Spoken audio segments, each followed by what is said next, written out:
अभिनंदन, आभार और बहुत बहुत स्वागत है दोस्तों ज्योतिष विज्ञान के इस ऐतिहासिक चैनल पर। और मैं हूं आप सबका एस्ट्रो दोस्त रुपेन आर शाह। सभी भारतवासियों को स्वतंत्रता दिन की हार्दिक बधाई। स्वतंत्रता दिन है और इस प्रकार की प्रिडिक्शन यहाँ पे रखी जा रही है, लेकिन जानना अनिवार्य है कि समय किस प्रकार का आ रहा है।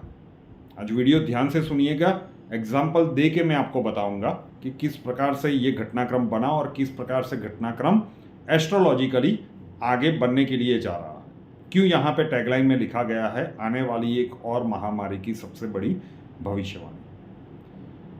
लेकिन उससे पहले जो कुछ भी सोशल मीडिया पे चल रहा है, OTT माध्यम में जो चल रहा है, जिस प्रकार के फिल्म्स वगैरह में अभिव्यक्ति की स्वतंत्रता के नाम पे जो कुछ भी परोसा जा रहा है, चाहे वो गाली गलौज हो, आप कोई भी OTT माध्यम टीवी पे फैमिली के साथ बैठ के तो नहीं देख सकते। तो उसी कड़ी में जब परिवार 5 लाख की संख्या को टच होने को है, तो उसका प्रयास आज स्वतंत्रता दिन ही हमने चुना है। एक फैमिली एंटरटेनमेंट शो नई शुरुआत करने की कोशिश है। बिल्कुल पहला प्रयास है हमारा नॉन परफॉर्मिंग एक्टर्स के साथ, लेकिन आप लोगों का सपोर्ट डिसाइड करेगा कि हम इसमें आगे और कितना काम कर सकते हैं। तो ऐसी ही एक सीरीज़ शुरू की है, डिटेक्टिव सीरीज, डिटेक्टिव एजे। उसका एक वीडियो का लिंक मैंने आज एपिसोड 1 का नीचे दिया हुआ है। पहला प्रयास है तो उसी तरह से देखिएगा, लेकिन अगर आपका सपोर्ट मिला तो डेफिनेटली हम यहाँ पे इतनी ऊंचाई तो डेफिनेटली गेन कर लेंगे कि बाकी के लोगों को सोचना पड़ जाए। बिल्कुल ऐसी कुछ चीज़ें दिखाए बिना भी हम एंटरटेनमेंट प्रस्तुत कर सकते हैं, उसी का एक प्रयास है। तो वहाँ पे आप लोगों की मदद की आवश्यकता रहेगी। चलिए मुद्दे पे आ जाते हैं। देवगुरु बृहस्पति तकरीबन 1 साल किसी भी राशि में रहते हैं। 11, 12, 13 महीनों तक वो एक राशि में संचरण करते हैं, उसके बाद उनका राशि परिवर्तन होता है। लेकिन एक घटनाक्रम बना था 2018 से लेकर 2021 तक, 2018 से लेकर 2021 तक देवगुरु बृहस्पति की चाल बदल गई। वो बहुत ही तेज गति से मूव करते थे। जो 1 साल में उनका राशि परिवर्तन होता था, कुछ महीनों में वो अगली राशि में चले जाते थे, फिर वहां से वक्री होके वापिस पुरानी राशि में आ जाते थे, फिर वापिस आगे चले जाते थे। ये कुछ ही महीनों में हो रहा था। और ये घटनाक्रम उससे पहले कब बना था नहीं पता, लेकिन ये अभी ताजा बना है 2018 से लेकर 2021 में। तो 2018 के अंत भाग से जब वो बनना शुरू हुआ, उसके बाद क्योंकि देवगुरु जीव कारक तत्व है, तो कोविड की महामारी हम सभी ने देखी, पूरी दुनिया को थमते हुए देखा। डराने वाली बात नहीं है, लेकिन सावचेत होने वाली बात तो डेफिनेटली है। दूसरा, देवगुरु बृहस्पति, कई लोग शायद ट्रेडिशनल ज्योतिष में इसे एग्री ना हो सकता है, लेकिन आपके धन उपार्जन के लिए भी उतने ही कारक ग्रह माने जाते हैं। आपके पास कितने धन उपार्जन और धन संचय के मौके बनेंगे, उसके लिए भी देवगुरु बहुत ही इंपॉर्टेंट प्लैनेट माने जाते हैं।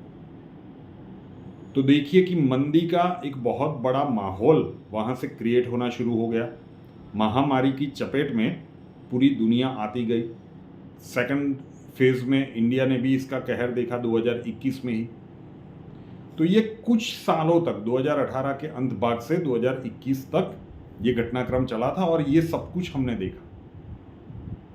उसके बाद देवगुरु वापिस नॉर्मल स्पीड पे चल रहे हैं। अभी मेष राशि में है, राहु के साथ है, मतलब ग्रहण दोष बने हैं। अभी वक्री भी होंगे सितंबर के पहले सप्ताह में, लेकिन फिर भी वो मेष में ही रहेंगे। वक्री होके भी वो राशि परिवर्तन नहीं करेंगे, उसी राशि में थोड़े से वक्री होंगे, वापिस मार्गी हो जाएंगे। फिर मई 2024 में वो वृषभ राशि में आ जाएंगे। वहां पे भी अपनी सीधी चाल मार्गी और वक्री होके लगभग 1 साल में मई 2025 में वो मिथुन राशि में जाएंगे। जैसे ही उनका ये राशि परिवर्तन होगा, उसके बाद उनकी गति बहुत तेज हो जाएगी। ज्योतिषीय भाषा में आसान शब्दों में कहें तो वो अतिचारी हो जाएंगे।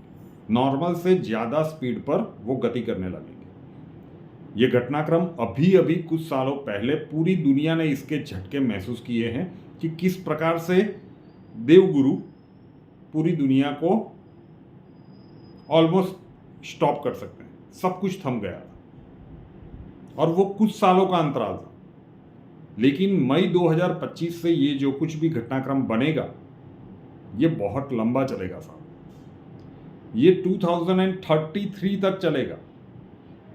2025 से लेकर 2033 तक का ये समय 8 सालों का समय जब देवगुरु अतिचारी रहेंगे।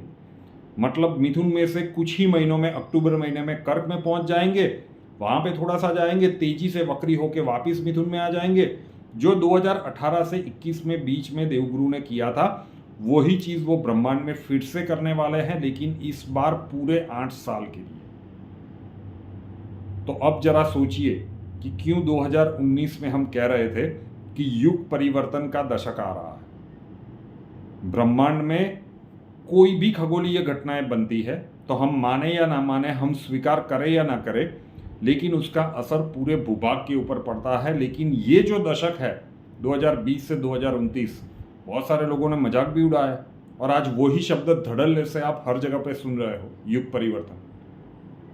तो ऐसे बहुत सारे अलौकिक घटनाक्रम ब्रह्मांड में 2029 तक बनेंगे जो कभी कभी बनते हैं। So actually we are lucky कि हम ये देख रहे हैं। नो डाउट ये साफ सफाई का अभियान थोड़ा सा ज्यादा दिख रहा है। तो ये जो भी अतिचारी देवगुरु की अवस्था रहेगी उसमें बहुत ही बड़ी महामारी आने की संभावनाएं प्रबल है।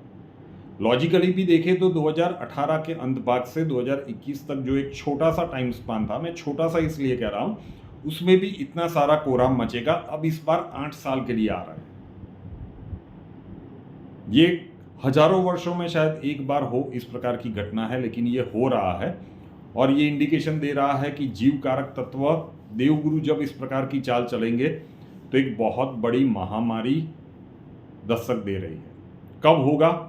हमें लगता है 2026 से 2028 के अंत या 29 तक, वो 3 साल सबसे ज़्यादा क्रिटिकल रहेंगे, 2026 से लेकर 2029, क्योंकि शनिदेव वहाँ पे मीन राशि में रहेंगे।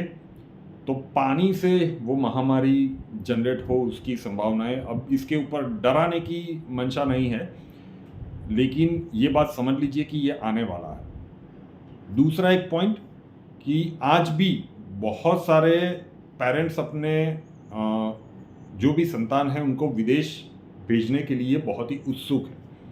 अभी भी वहाँ पे जो झटके शुरू हुए हैं उसके असर नहीं दिखाई दे रहा है। लेकिन 2025 से 2033 जब ये देवगुरु बृहस्पति अतिचारी होंगे, यकीन मानिए अब जो वहाँ पे जाके बच्चे पढ़ेंगे, जब वो डिग्री लेके बाहर निकलेंगे, यहाँ से अच्छा खासा पैसा खर्च करके माँ बाप ने वहाँ पे भेजा होगा कि उसके बाद स्केल अच्छा मिलेगा और सब कुछ भरपाई हो जाएगा। अब सोचिए ज़रा कि इन 8 सालों में जब वो अपनी डिग्री कंप्लीट करके बाहर निकले और पे स्केल इतना रहा ही ना हो, जॉब्स ही नहीं मिल रही हो। अभी भी कुछ वीडियोस आ रहे हैं वहाँ पे कि जॉब मिलने में दिक्कत हो रही है, बहुत सारी दिक्कत हो रही है। लेकिन ये जो कुछ भी अभी आप देख रहे हैं ये शुरुआत है। कई बड़े बड़े शहरों में, विश्व के नामचीन बड़े बड़े शहरों में लोग सड़कों पे रहने पे मजबूर हो गए हैं क्योंकि वो उनकी जो घर लिया हुआ है उसकी किश्त नहीं दे रहे हैं। तो ये देवगुरु धन उपार्जन के भी बहुत बड़े कारक है और उसका सबसे पहला और बड़ा प्रभाव पश्चिमी देशों के ऊपर पड़ेगा। अब वो सारी प्रिडिक्शंस याद कीजिएगा कि 2019 में लोकसभा चुनाव से पहले हमने ये कहने की कोशिश की थी कि एनआरआईज के लिए समय है, सोचना शुरू कर दीजिए, क्योंकि एक समय ऐसा आएगा कि उसके बाद शायद आपके पास कोई ऑप्शन नहीं बचेगा। तो ये भी अभी भी हम यहाँ पे है, जो भी जा रहे हैं ये मान के चलिए कि आपकी कैलकुलेशंस पूरी तरह से गलत हो सकती है जब आपका वो बच्चा डिग्री लेके वहाँ से बाहर निकलेगा। जिस प्रकार की फिर परिस्थितियाँ होगी, पे स्केल बहुत कम हो चुका होगा, डॉलर का वर्चस्व 2025 से 2033 के बीच में बहुत ही तेज़ी से कम होता जाएगा। वही चीज़ आप यूरो के साथ भी कंपेयर कर सकते हैं। और डॉलर जाएगा तो कनाडा के ऊपर तो इम्पैक्ट पड़ना ही है। तो पश्चिमी देशों की इकोनॉमी को ये सबसे हार्ड तरीके से हिट करेगा, महामारी। और जब ये एग्जिस्टेंस के ऊपर सवाल आ जाएगा तब बहुत सारे देशों में फिर युद्ध वाली परिस्थितियां भी बनेगी। तो समय ठीक नहीं आ रहा। जो भी भारत में रह रहे हैं, ये वीडियो बनाना और समझना इसलिए भी आवश्यक है कि अगर आप बड़ा इन्वेस्टमेंट कुछ कर रहे हो तो पूरा कैलकुलेशन कर लीजिए कि उसकी आप कितनी लोन ले रहे हो। मान लीजिए कि कोई प्रॉपर्टी ले रहे हो, अगर 70-80% तक आप लोन ले रहे हो तो ये डिसीजन आपका गलत हो सकता है, क्योंकि थोड़ी सी भी परिस्थितियां बदली तो फिर EMI देने के लाले पड़ जाए। तो अगर आपके पास 30-40% या 50% तक लिक्विडिटी है तो उसके बाद आप सोच सकते हैं ये किस प्रकार से जाना चाहिए आने वाले समय में, अदरवाइज बहुत बड़ी मुसीबत फिर आ सकती है। सेविंग का कॉन्सेप्ट गड़बड़ा ना जाए, उसका पूरा ध्यान आज से ही रखना शुरू कर दे तो अच्छा है। कई लोगों को लगेगा कि स्वतंत्रता दिन पे ये कैसी बातें करने के लिए आ गए, लेकिन अगर कोई इतनी बड़ी इवेंट होने के लिए जा रही है पूरी दुनिया में तो हमें लगता है कि ये बताने के लिए स्वतंत्रता दिन से अच्छा कोई मौका नहीं हो सकता। जरूर से कीजिएगा। एक नई शुरुआत भी हमने यहीं से की है, मैंने जैसे पहले बताया, वहाँ पे आपका सपोर्ट चाहिए। बिल्कुल नई शुरुआत है, कई लोगों को शायद समझ में नहीं आ रहा है कि ये करने की ज़रूरत क्या थी। ज़रूरत तो डेफिनेटली है। अब जितना आप लोगों का सपोर्ट मिलता जाएगा उससे डिसाइड होगा कि हम कितनी मजबूती से यहाँ पे भी काम कर पाएंगे। जरूर से कीजिएगा। रुपेनाथ शाह नाम के इस YouTube चैनल को अभी तक सब्सक्राइब नहीं किया है तो कर लीजिए, साथ वाला बेल आइकॉन दबा दीजिए और उसके बाद 3 ऑप्शंस आएंगे, ऑल के ऊपर क्लिक कर दीजिए ताकि हर नए वीडियो की नोटिफिकेशन आपको सबसे पहले मिलती रहे। और हमसे अगर लाइफ के किसी प्रॉब्लम के लिए सॉल्यूशन चाहते हैं, स्वागत है आपका। व्हाट्सएप नंबर थंबनेल में दिया हुआ है। कॉल मत कीजिएगा, कॉल्स हम नहीं ले पाएंगे।